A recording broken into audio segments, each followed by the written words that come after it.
Pour moi, il y a plusieurs caractéristiques d'une bonne note pédagogique. Puis c'est sûr que si aussi je reprends le chapeau de rédactrice en chef de la RICG, ça correspond aussi à autant de critères qu'on va rechercher dans les notes pédagogiques et en faisant le miroir d'écueils qu'il faudrait éviter quand on soumet ou quand on produit des notes pédagogiques. Première caractéristique d'une bonne note pédagogique, c'est l'adéquation entre les objectifs pédagogiques qui sont énoncés dans les notes et vraiment le cas lui-même. Il faut que, quand on lise les objectifs pédagogiques, on soit assez vite convaincu que le cas permettrait effectivement de les atteindre. Et parfois, justement, ce n'est pas le cas. Souvent parce que les auteurs ont dû faire un deuil du cas idéal qu'ils auraient aimé produire s'ils avaient eu accès à toutes sortes de données qui finalement ne se retrouvent pas dans le cas. Donc, c'est vraiment le premier critère, c'est l'adéquation entre les objectifs pédagogiques et le cas lui-même et en particulier le niveau d'information. Ça rejoint, c'est très lié avec la deuxième caractéristique dont je veux parler, qui est que, bon, les objectifs pédagogiques eux-mêmes peuvent être adéquats. Cependant, quand on lit les notes pédagogiques, on se rend compte que pour vraiment atteindre ces objectifs-là, il manque des informations dans le cas. Et parfois, ce qu'on constate, c'est que ces informations qui manquent, les auteurs ont choisi de les mettre dans les notes pédagogiques. Ce qui, là, j'ai un point de vue assez personnel là-dessus, qui pour moi est très dangereux. À moins que ça fasse vraiment partie d'une stratégie pédagogique qu'on doit étayer, je trouve ça très dangereux de cacher des informations aux étudiants. Pour moi, toutes les informations pour atteindre les objectifs pédagogiques d'un cas doivent être dans le cas. Il n'y a pas de raison, sauf exception, qu'elles soient juste dans les notes pédagogiques. Par définition, les étudiants ne voient pas les notes pédagogiques. Parce que, qu'est-ce qu'il y a de dangereux là-dedans, c'est que pour moi, vous brisez vraiment le climat de confiance entre enseignants et étudiants dans une discussion de cas qui est basée sur « je ne cherche pas à vous piéger en tant qu'enseignant, puis j'en sais pas plus que vous sur le cas ». Non, on est tous au même niveau par rapport aux informations qui sont données dans le cas et on réfléchit tous à partir de ces mêmes informations-là. Donc, je n'ai pas, en tant qu'enseignant, sauf exception encore une fois, à avoir de l'information privilégiée que les étudiants n'ont pas pour atteindre les objectifs pédagogiques. Troisième caractéristique d'une bonne note, ça concerne vraiment la stratégie d'animation. La stratégie d'animation doit vraiment être une partie très importante des notes pédagogiques. Un cas, c'est destiné à être discuté en classe. Il faut que la stratégie d'animation soit étayée, soit dynamique et qu'on y retrouve toutes sortes de choses comme, par exemple, ce qui est l'ingrédient clé d'une discussion de cas, ce sont les questions aux étudiants. Puis, questions aux étudiants, c'est très difficile hein, de sélectionner quelle va être la bonne question pour lancer la discussion pour ce cas-là.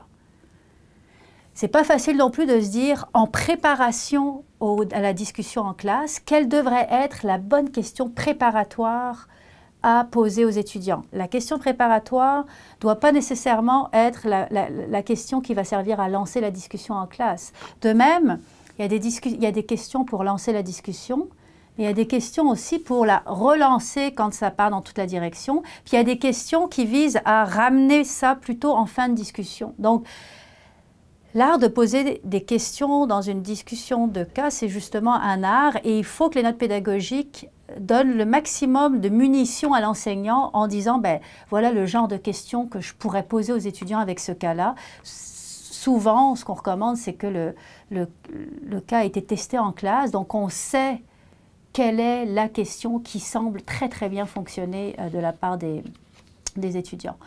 Puis, quand on parle de stratégie d'animation, c'est sûr qu'on doit pouvoir mobiliser souvent toutes sortes d'autres ingrédients de la pédagogie active. Alors, des jeux de rôle, des travaux en petits groupes, retour en plénière, télévoteur, toutes ces affaires-là devraient faire partie souvent d'une stratégie de discussion de cas et certainement pas, comme c'est parfois le cas, une espèce de séance magistrale déguisée en discussion de cas, où finalement, quand on lit les notes pédagogiques, on se rend compte que c'est le prof qui parle, qui expose la théorie. Il y a 2-3 petites incursions envers les étudiants, mais ça, finalement, ça ne ressemble pas à une discussion de cas. Une autre caractéristique d'une bonne note pédagogique, cette fois, ça concerne l'analyse elle-même du cas, donc les réponses aux questions. Il ne s'agit pas de mâcher le travail pour les autres enseignants qui voudront utiliser le cas. Il s'agit vraiment juste de donner des pistes et de se mouiller en tant qu'auteur en disant ben, « voilà ma propre analyse du cas ». Peut-être que l'enseignant qui va lire la note pédagogique ne sera pas d'accord, mais au moins il aura l'opinion ou l'analyse des auteurs du cas comme premier point de départ. Alors, c'est certainement pas le lieu dans une note pédagogique d'exposer la théorie, de donner toutes sortes de définitions. Par contre, si vous dites, bon, ben, moi, mon analyse du cas repose sur telle ou telle théorie, au moins vous la citez, mais vous laissez le soin, évidemment, aux enseignants qui voudraient de se rendre familiers avec la théorie s'ils ne le sont pas. Nous, la note pédagogique, elle embarque directement dans qu'est-ce que permet de dire cette théorie-là sur le cas. Donc, toute l'analyse aussi devrait vraiment être centrée sur en quoi c'est une occasion de débat en classe. Où sont les difficultés pour les étudiants? OK, on utilise cette théorie-là, mais ça sert à quoi? Qu'est-ce qu'on va aller chercher comme apprentissage? Et où est-ce qu'ils risquent de se planter, entre guillemets? Où est-ce qu'ils vont avoir besoin de questions de relance? Où est-ce que ça va être plus difficile au cours de la discussion? Donc cette partie-là des notes pédagogiques, elle est aussi importante parce qu'elle permet vraiment de vérifier que les étudiants ont tout ce qu'il faut dans le cas pour faire l'analyse. Si au cours de l'analyse que les auteurs présentent dans les notes pédagogiques, ils invoquent toutes sortes de choses, de faits, d'informations, de données qui ne sont pas dans le cas, ben là, ça va être l'occasion de faire un ajustement entre le cas et les notes pédagogiques.